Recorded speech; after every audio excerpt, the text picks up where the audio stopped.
Alright, what's going on, guys? So today is going to be a brand new updated ultimate guide for getting XP and also getting camos in Cold War Zombies very easily. Now, the cool thing is, not only about this game, but Vanguard coming out as well, the game is cross-progression, meaning you can rank up in Cold War, and that will also translate over to your Vanguard rank as well. So if you want a couple of really interesting ways to rank up very quickly in this mode, so you can bring that XP to either this game or the next one, then stick around as we're going to go over methods for all kinds of different modes, both in round-based maps, Outbreak, and even Onslaught. Also, some of these methods will be very effective ways at getting extra camos if you need to finish your masteries, getting Plague Diamond or Gold, whatever it may be. So I hope you guys are able to find this video helpful. If you do, I would really appreciate a thumbs up. It'll help this spread to more people so that they can rank up quickly as well. And if you're new to the channel, please remember to subscribe if you're not already for more zombies content. We are well on our way to 500,000 subs, so I want to thank you guys very much for that. But anyways, let's get started. So the first method we're going to look at for farming XP really quickly is one that a lot of you guys are probably familiar with already, and this is the Machine Penthouse strategy.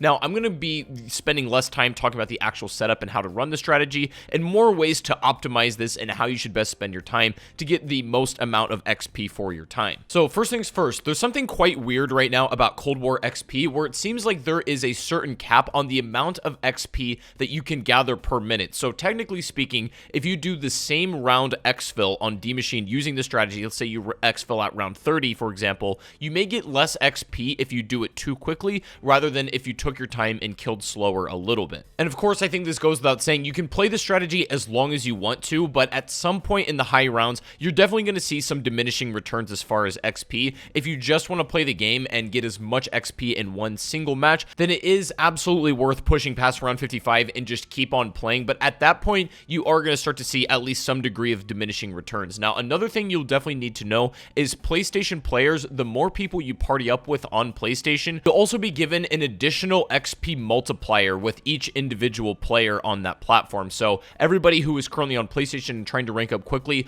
party up with other people and you're going to rank up faster than you ever imagined. Now, if you're primarily just concerned about farming XP in the strategy, I'm going to say the optimal way to do this is obviously with 4 PlayStation players, but kill somewhat slowly and exfil around 25 to 30. Not only will this give you a lot more time to exfil more times than if you had just played one long match, but also this is going to keep the rounds relatively easy and give you somewhat of like a ceiling to reach, and then you can keep resetting and running that same strategy every single time. Not only that, but if you're only playing to round 30, you can pretty much run whatever weapons you want. This is great for camo grinding as well if you need to, as headshots are extremely easy to get in the strategy and just XP in general. But if you're going to be playing the strategy past, I would say 40 or 55 and above, then you are going to need something like a ray gun or the Die Shockwave, some kind of wonder weapon in this particular strategy in order to make this work long term. Another very important thing about XP to note, once you hit round 55 and the rounds start speeding up dramatically, you're going to be killing a lot faster, so you really don't have the choice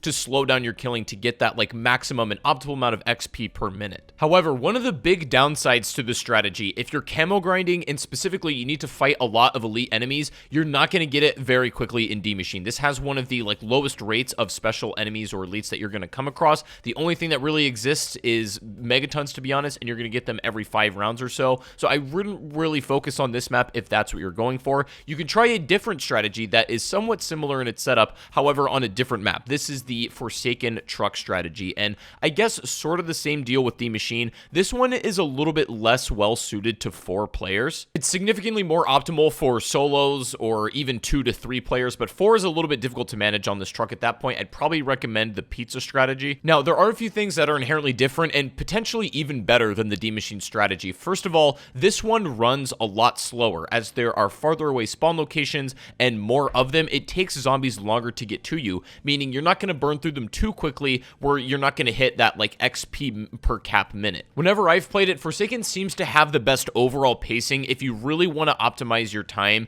and like basically maximize everything and turn that into XP. However, this strategy isn't the best for camo grinding, to be honest. It's decent and you can definitely do it, but this is, I think, significantly more optimized for simply XP. Now, don't worry, we are going to get to camos in a moment. We have a very good strategy for that, but also at the same time, this strategy is very well suited if you're specifically going for the elite and special enemy camos on your guns, because all of the like disciples are going to count as well. Manglers, abominations, there are so many that spawn into this map. You're not going to have a shortage of those at all, so you can get probably multiple guns done in in like one round of this map if you're going for specifically those camos, but otherwise there are some more effective methods, but this is good for XP and of course that particular criteria. Because this tends to run a little bit slower, I am going to recommend you exfil this one around 35 to probably round 40. You can certainly go past that, but once you hit 55 on this, the speed increases greatly and you sort of lose a lot of those returns that you were getting in the early game. So at that point, it's definitely worth resetting. Also, I think it goes out saying all of your double XP tokens can be used while doing these strategies, but they can also be used on Vanguard as well. So if you're trying to rank up for Vanguard, but you're playing Cold War, make sure to use those tokens on this game as you do it, or you can save them for Vanguard. Don't forget that. The PlayStation Party Up feature with extra XP multipliers will also be active in Vanguard, so you can do it between both games and you're still going to see the same amount of benefit. And right now, in terms of optimization, it seems like Forsaken and D Machine are going to be your two best calls for really locking down a ton of XP. Now, of course, if you happen to like Firebase Z better or Marauder Totem, there are high round strategies and other methods you can use to play to like round 30, maybe 40, and do that with multiple people and be just fine in exfil. But in my opinion, at least for solo and maybe even two players, Forsaken and D Machine are going to be like the most well cut out. Now, also real quick, we're going to look at another method for obtaining XP very fast, and these are for my Outbreak lovers. Now, the interesting thing about Outbreak is if you're very efficient with this mode, you're going to get XP in the beginning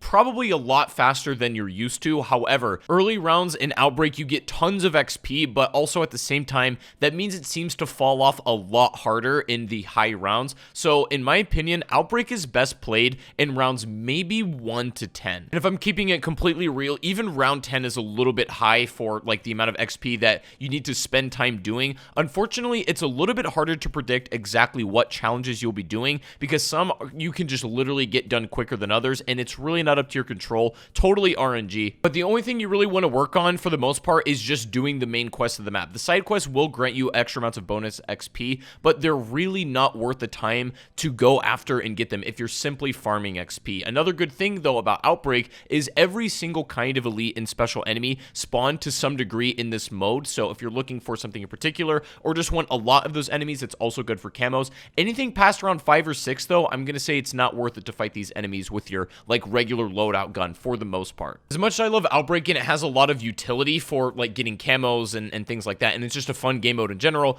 it's not the most optimal thing for getting simply just XP. But there is another mode that recently just got added to Cold War for everybody, but has been on PlayStation since the beginning. This mode is actually phenomenal and fantastic for specifically ranking up weapons and getting through your first couple of camo challenges. This is Onslaught. Thankfully, this is an amazing mode for getting just tons of XP and also ranking up weapons. If you have a brand new one that you still need to get attachments for, this is literally the best mode to do it in, as you just jump in and play immediately. You can get Pack-a-Punch in here as the round progresses. It's basically the round-based experience of progression, but condensed down into a much lower form. Also, a cool thing, you can pretty much pinpoint the exact round that it's optimal to reset on Onslaught, as you're going to get a lot of diminishing returns for XP. At round 35 in Onslaught, you're going to get super sprinters, and the amount of XP that you're going to get like per minute and per kill are going to fall off dramatically. Very similar to how like the round-based maps work when you hit round 55.